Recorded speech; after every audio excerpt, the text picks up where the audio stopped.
Well, the day's finally come. We're here, season 1, dude. Episode 1. Hide your valuables. Hide your valuables. We're here.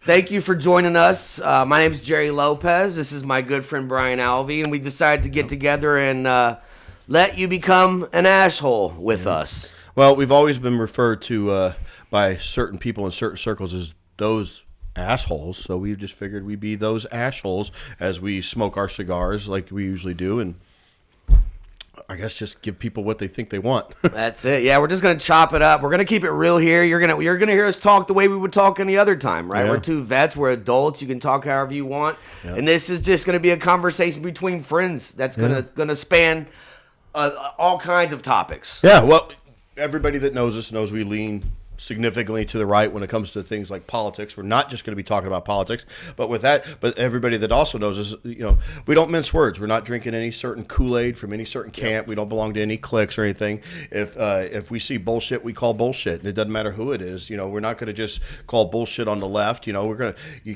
always say you can't complain about your neighbor's grass if you haven't mowed in 3 months yourself. So we're going to police our own too. So, the one thing this show is going to have is a whole lot of honesty, and people always say, we want that brutally honest guy. We love that brutally honest. Yeah, you do until you actually have him. Most people don't. They don't. They want somebody to be brutally honest with everybody but them. Yeah. And that's a couple of AshHoles that are going to be that guy. So, and like I said, we're going to go from politics. I mean, there's going to be a lot of politics because it's the hot button today. Yeah. And we talk about it all the time. Anyway, we're going to talk about everything. These are conversations that we usually just have on the phone. Yeah. So that's we're what just, this is. unfortunately, you people are going to be privy to him and I shit talking either on the phone or at a bar. Yeah. So that's what this is. We're going to have shows. We're going to do various different shows. We're going to do some on location stuff that's going to be fun. We're going to go to various different things, but we'll have a guest in the hot seat. Yep, we got a hot seat. We're going to do some long form conversations where you get to listen to and hear about people that they're just interesting. Local, national, global, whatever. So we're going to be all over the place, but I guess we'll keep it interesting. Definitely. Well, let's get into something. I don't know if you think it's interesting or not. I think we agree on this. We're ready for it to be over, right? Redistricting. Oh, I have not said that name or heard that word so many times in the past 60 days. I've been a political nerd for years, so I've obviously heard it. But it doesn't get talked about like this, does it? No, or is this? It's at nauseum. What makes this so special? Is it because it's mid-cycle? I guess because it's mid-cycle, which is completely legal. Both sides have been doing it for years, off and on. So it's just one side's going to be for it, one side's going to be against it. But this is normal behavior. It is. Historically, it is. No matter how certain people want to spin it, whether they be Democrats or Republicans. Right. It's just the time. And I think the biggest thing is it was the president's calling for it. So it's a Trump thing now. There are certain people now that no matter what he does, he can do the greatest thing in the world, and it's like, he sucks, boo, no matter what. And same thing for Biden. Peace in the Middle East. Right. Don't talk about it. Who cares? Dude could 100% cure cancer tomorrow, and people are like, you just put all those pharmaceutical people out of business. Yeah. They're just going to complain. There are people like that, but I think there's a lot of people I think are reasonable that actually have... and I'm for redistricting. Just put that out there, and we'll talk about it, right? Yeah. But there are some people that I know that I respect that are completely against it. Absolutely. I agree with you wholeheartedly. And it's like I'm not on the Trump train. I'm pragmatic about it. I think he's a good president. I think he's doing good things. With that said, I think some of the rhetoric that's coming out of his mouth lately, calling people, it's like it's just not pushing the needle in a positive way for anybody. Why? Yeah. Why are you calling that reporter stupid? That's just. Is it bowling? Is it not bowling? I don't know. The most powerful guy in the world, leader of the free world. You're supposed to be above that. I would hope. Yeah. If there's one thing I'd like to see dial back with him and some other elected officials, it's just the childish shit. We're supposed to be the childish ones on the radio. Right. You gotta lead. You gotta be up front. I need you to act. Yeah. In a certain way. But what do I know? I tell people.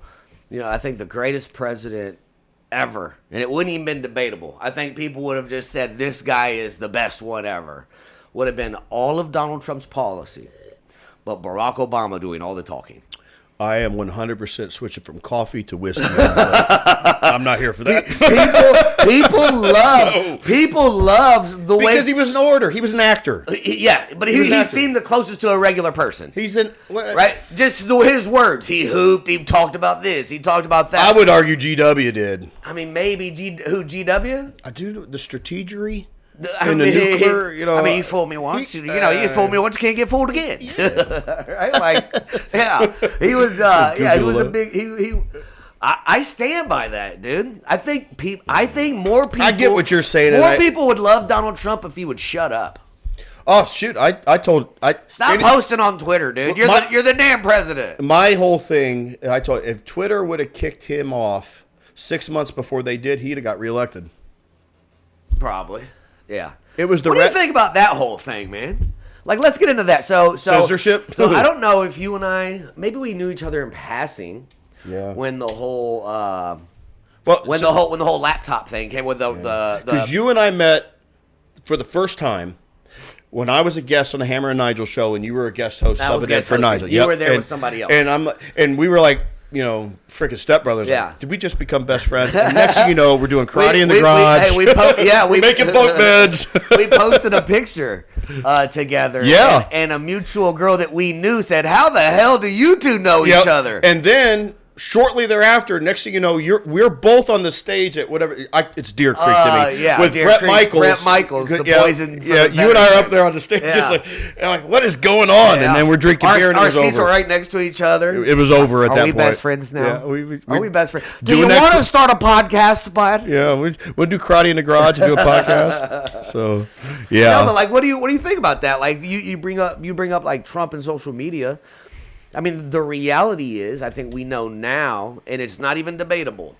Like, there was a cover-up for the laptop. There were a lot of people saying that this laptop 100%. Was Hunter's. This laptop did have this. The Ashley's diary was found. Like, all this stuff. And they were banned off social media. I was one of those people where it was like, you must delete this post, or your account is going to remain deactivated. And it was like a post by the New York Post on Twitter. Well, and they've since come out. I mean, Zuckerberg said on Rogan flat out that he was getting calls directly from the White House administration. That's a problem. Telling them that is a huge problem. That's a problem. So, Zuckerberg's organization, Meta. Yep. Facebook. It's a private organization. Yes. They can do whatever they want. Yes. I believe in freedom. Yeah. However, when you have somebody from the highest office in the land pushing and influencing, that is censorship. That's Cuba-esque. That's where you come from. Yeah, that's North Korea saying you can't put that in the newspaper. Kim Jong Biden. And then we find out later on that it was true, and it's just like, how far are we really from what we fear? Well, what's the definition of there's a thin line between genius and insanity. Yeah. Maybe there's a thin line between freedom and totalitarianism. Yeah. I mean, there really is. And all it takes, look. Look at all these morons around this country right now saying we need to be socialists. Right. I mean, we have some in Congress. Yeah. Who would have ever thought that would have happened? You got one that's the mayor of New York City. Right? Like, think about that. What's her name in his backyard? Donkey. AOC. AOC, yeah. AOC. I mean, here we got Jesse Brown. I always call it A.O. Smith because that's a water heater. She's full of it. Jesse Brown's on the Indianapolis City Council, and he's a socialist. Like, straight up. Admittedly. I mean, not just admittedly. Democratic Socialist is the party he belongs to. Brags about it. I'm not just calling him a socialist. He belongs to that party. Oh, dude, he wants to be called a socialist. He identifies as a socialist. I don't understand. What do you think in Indianapolis? What is going on? Well, you want to talk about just an absolute transition Indianapolis has made in the last decade since Ballard was in office to Hogsett. I'm not trying to put it. Ballard was the savior and Hogsett is the devil, which that may actually be true. But I'm just trying to timestamp it. What year did you graduate high school? 91. Okay, so you've been here since 91, really? Dude, I grew up as in an adult. I grew up in Indianapolis. Yeah, so it's changed a lot, man. Dude, downtown, it was, I call it the aughts, the years of the aughts, 2000 to 2010. Yeah. See, I was gone for the service during that whole frame. I was in, but I came back. Here. I left 2000, came back 08. Dude, graduated from high school. Downtown Indy was amazing. Yeah. We were hanging out, we were hanging. Do you remember Union Station? Union Station. I was hanging out, all the GOP folks were hanging out at the Columbia Club, and we were having a blast. And man, now you go down to the Circle, it's Escape from New York. I'm waiting for Snake Plissken to come around in his zebra stripe, Zubaz pants, dodging homeless people. Cannibals maybe even. I mean, dude, I had it on the news a few years. I'm downtown at Giorgio's Pizza visiting my buddy George, one of the proprietors. Is that right by the comic book shop? Yep, right next door. That place is phenomenal. 9 East Market, if you're counting. I go there and get pizza all the time. When I work downtown, I stop by there all the time. It's a beautiful day out, and we're sitting out front, and we're talking about how it used to be versus now. Right. And I'm shit you not, right next to me in the alley. I'm watching. I just sit there right in plain sight. So I just start filming. Guy rolls up on a bike to another crappy looking little dude, starts selling him drugs. Right there in plain sight, nothing. But that was when Hogsett had them all stood down. Yeah. Don't do crap, don't do shit. And what's his nuts? Mears ain't prosecuting shit. Right. So they feel emboldened. They're not scared. And I'm like, George, is this really? George shoes them off. And dude, I'm telling you. George's a big man. I don't want to mess with George. But here's the problem.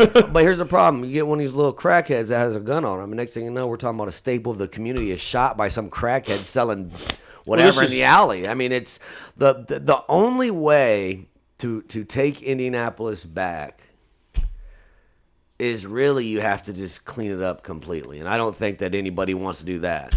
Well, I think the right doesn't care. Honestly, it just starts at the Circle and works its way out. Yeah. Just a no excuse, no nothing. Re-empower those fine officers of IMPD. Yeah. Dude, I know so many guys and gals that are on IMPD. They're awesome. They want to do their job. Yeah. Re-empower them to do their job. But even they're disheartened because even if they do their job, they go out there. Mears is just going to let them out. Yeah. Nothing. Yeah. Nothing. I mean, these people that they arrest, I'm sure they already know. I think the biggest thing, who they are. More so than like city council leadership and mayoral leadership in that town. I think the biggest first step for taking Indianapolis back, replace that prosecutor. Yeah. Get him out of there. Well, Terry Curry, who came before him, Democrat. I'm not a Democrat. Everybody knows that. But Terry Curry was a prosecutor. Period. He did his job, and he did it without politics, and he did it well, and he's very well respected from people on both sides of the aisle. Rest his soul. He's passed now, and that's how we got. After him was that's Ryan how Mears. We got knuckle Mears in there. Yeah. It just bring back Terry Curry. I really liked Carrasco, man. I pushed her against Ryan Mears, and I was like, this is the one that Indy needs. This is who Indy needs, and she got beat. Dude, I got to tell you what, Carrasco may be the best prosecutor Marion County never had the opportunity to have. Yeah, I liked her a lot.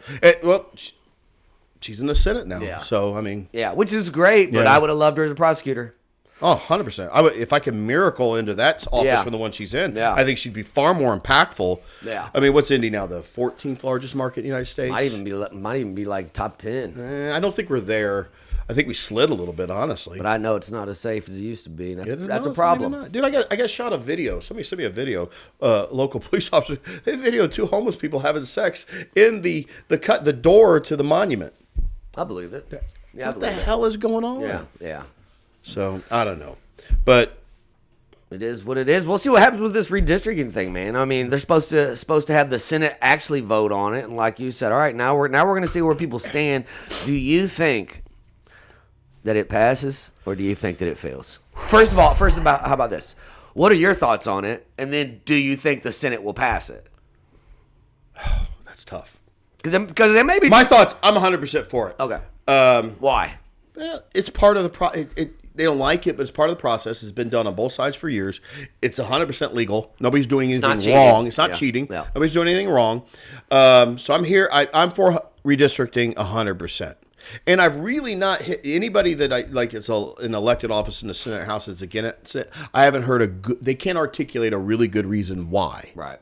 So I'm like, what is the? I'm here for it. Tell me. I want to hear. They say it's wrong. Or it's not going to make a difference. You know, we got one state rep saying it's not going to make a difference. Republican, but she took a shot at Trump. A little shocked by that. That's not really good with self-preservation right now. Bad business, but here's the thing.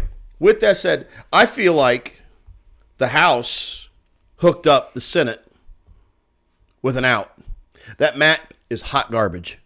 Yeah. I'm redistricting, but that map to carve out Elkhart, wrap it around Fort Wayne, and carve out Muncie to put them in the same. Well, how? And then I saw one like from like southern part of Marion County, and it goes all the way down to the Ohio River. Yeah, well, how and I'm a fan of Congressman Houchin, but I don't know how she effectively represents rural southeast Indiana, New Albany, and the west side of Indy. Right. Yeah, make it make sense. That doesn't make sense. And everybody's like, well, as a congressman, you should be able to represent whoever the best of Indiana. Then why are we doing districts? Make them at large, just like U.S. Senate. Yep. They cover the whole state. No, they're carving out districts for a reason because they're supposed to effectively represent their district. When you got to carve it out, and I'm here for it. And I think Marion County, and I'm going to love to see Andre Carson go away, although he'll probably end up becoming the next mayor. He will be the mayor of Indianapolis for the rest of our lives. But that map. I feel like why go through part all of me this feels like they made is... that map so bad, so it gives the Senate it out. Well, why go through it then? Then that goes under the conspiracy theory that they don't want it either. They're just being asked to do this, so we're going to put out the worst map we can. No, there's no way they'll pass this. Well, are we honestly going to pretend like there's people not falling on either side of it?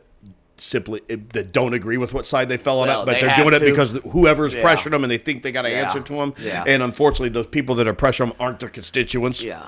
But somebody else that decides what committee I'm on or decides, if I don't go with this, I'm screwed politically. If I'm the Senate, I'd love it. They just kick it back to the House. They get it. Okay, we'll redistrict, but can you give us a better map? Can you get a better map than this? That thing is crazy. I mean, it's not Illinois. Right. But it's not Illinois. Right. I mean, it's closer to. So you don't think they get past the Senate the way it is? If it does, it's only going to be because the ones that are against it are going to cave to pressure. Whether they're for it or against it, and wherever they're Nope, nothing's going to be provided them like, oh, I didn't think about it that way. That makes a good guy. I changed my mind based off of further information. That's not happening. Yeah. It's all out there. Yeah. It's it's literally the quintessential political the side conversations. Fight. Yeah. Right. Hey, man, if you really want me to vote for your thing for farming, I need this. Yeah. Right. And unfortunately, I think we know, the more involved you get, the more you realize, like, there's a lot of people voting for stuff they don't agree with because I need your vote on something else. Well, and I'm here for that to an extent. Business. No, you got to compromise. This dying on every hill absolutism attitude is not good. You gotta work with people. You got to. I always say I'll always trade a cracker for a ham. If I can give you this, but you do this for me, and you get shit done. Right. Absolutely, that's what they're supposed to do. They're supposed to negotiate and make compromises. Compromise. What you're doing, don't compromise yourself, but compromise what you're doing. So I'm here for that, but not to the point where it's I'll tell you what, if you see movement by anybody flip flops, it's because something was given. Something was given. Something. But it ain't for there's no epiphany. Yeah. No. Holy shit! You know what? That is gerrymandering. I'm against it. Like nobody's having that idea this morning. The Archangel Gabriel, he came to me last night in a dream. Said don't vote. He said vote no.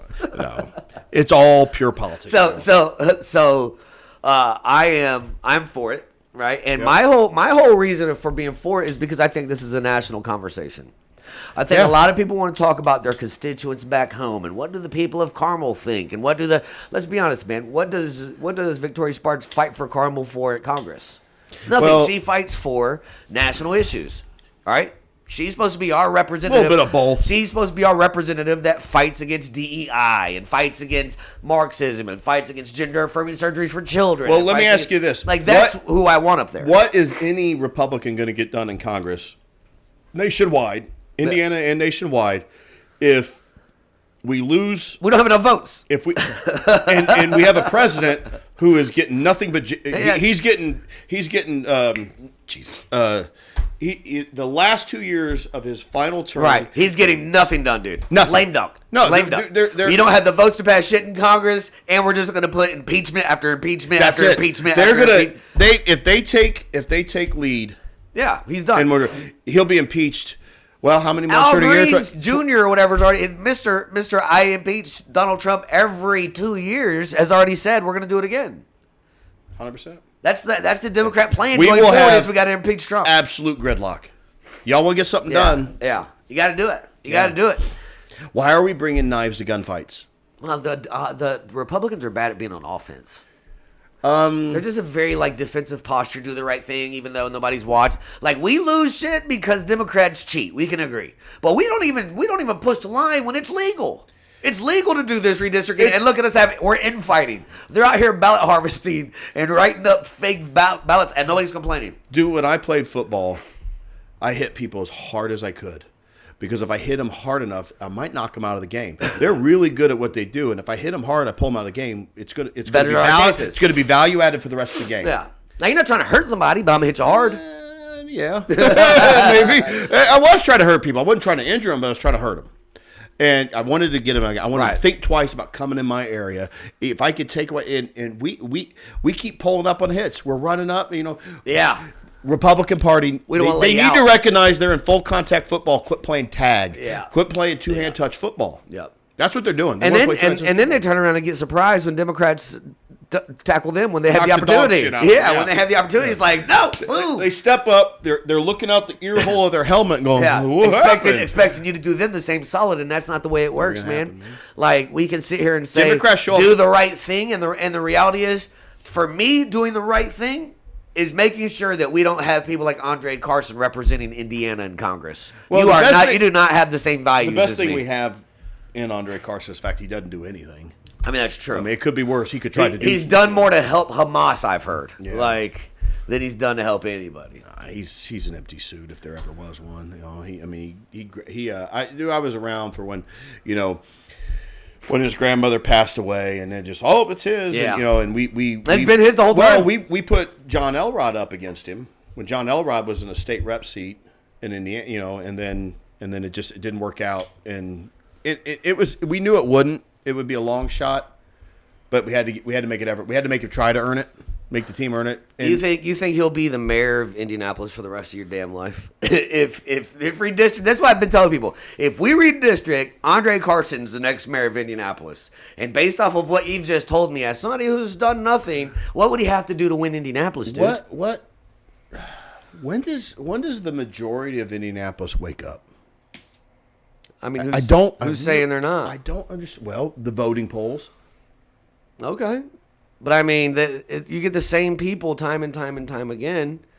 Look at Joe Hogsett. Hell, he said he was going to retire, didn't he? And then he came back and ran again, right? What did he say in that one video when he was speaking public? I'm not running from nothing. I'm running from something. Yeah. I played that video on my phone. I mean, the whole thing makes no sense. At some point in time, Indianapolis has to be responsible for its decisions that it makes. Does it fracture the Democratic Party? No. Because Mears wants it. It's obvious Mears wants to be the next mayor. Oh, yeah. I mean, I think if Andre Carson gets redistricted, I believe there's no doubt he runs for mayor of Indianapolis. It's handed to him. And the only person that's going to be pissed off will be Ryan Mears. It's funny. Because the Democrats will know we are good to go. We have the candidate. There's not even somebody they can put up. And it kind of sucks. I'll ping him on Facebook once I'll message him, and he's like, nope. But I started a hashtag. Who? That got, because he squashed it. It got no traction. Hashtag bring back Ballard. Oh, that would have been, Yeah, I'm here for it. I mean, you can't argue with results. Look at Indianapolis under his leadership versus today. And the beauty of it is he was loved by people on both sides. Yeah. Well, he led. So happens when you get a colonel in there, I guess. Yeah, he was loved by people on both sides. Yeah. So yeah, what'd you do for Thanksgiving? I'll tell you what I didn't do. I didn't eat none of that shitty ass green bean casserole with cranberry sauce. You didn't have cranberry sauce either? No, man. Did you walk around and ask people? Did you ask people? No, actually, green bean casserole was on the table. And I get it. People like it, whatever. It's not my thing. There was no cranberry sauce. Yeah. My mother-in-law did it right. Wasn't even there. Wasn't even there. No. So I went to Thanksgiving at my girlfriend's house. So every year we switch, right? Yep. So last year we went to my mom's. This year I'm going to go to her family's. Yep. And it's really cool. So my mom she's the only one here from Cuba. No other siblings of hers are here. Right. And then it's just me, my brother, and my sister. So our Thanksgivings, bro, are like 12 people. Yeah. Right, all our kids.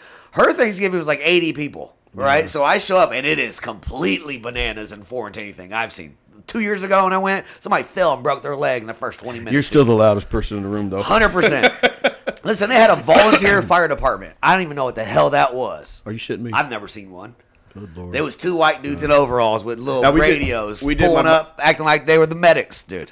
So it was crazy. We show up. We're eating this year, and I say, hey, we were talking about on the radio, what's the most overrated Thanksgiving dish? And we're going around, and every time was green bean casserole, cranberry sauce, green bean and as some lady said, oh, that's what I forgot. I forgot to put on my cranberry sauce, and I went, and nobody noticed. Cranberry sauce. Those that noticed quietly. Yeah. Well, here's what I will say, though. Even green bean casserole, people eat that year round. The one thing you only see once a year, cranberry sauce. Is cranberry sauce. And that's for a reason. Yeah. It's so bad you should only have it once a year. Here's the other what's the most overrated meal on Thanksgiving or thing on that? I'm gonna just throw it out there. Turkey. I don't like ham. I've never been a ham guy. Yeah. I like, you know what? I like ham. I don't like regular ham. I do like holiday ham. Right? Does that make sense? Holiday ham with the brown sugar and like that. Like, so I like turkey, that. I gotta put something on it. I think gravy's underrated. I've said that 1,000 times. You gravy. only have gravy at Thanksgiving. You should have gravy 5 days a week. It's soup. Sign me up for that soup. But I think, first off, dark meat all day. I can't. That's why I'm here. I'm not that white. That's why I'm here.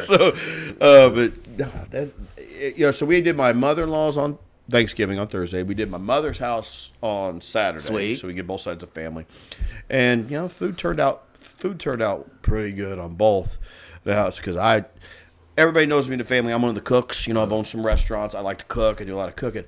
Whatever, man. I did the turkey last year. How do you do it? Are you one of those fried the turkey guys? I did it old school. I just deep fried. I've never done it. I'm scared, dude. That's how you burn your house down. Yeah, you do it out in the middle of the yard. Okay. It's delicious. I bet it is good. But the turkey would not cook, dude. We had to turn that oven up to like 500 degrees, cut it up, I'm gonna take the hit. I did something wrong.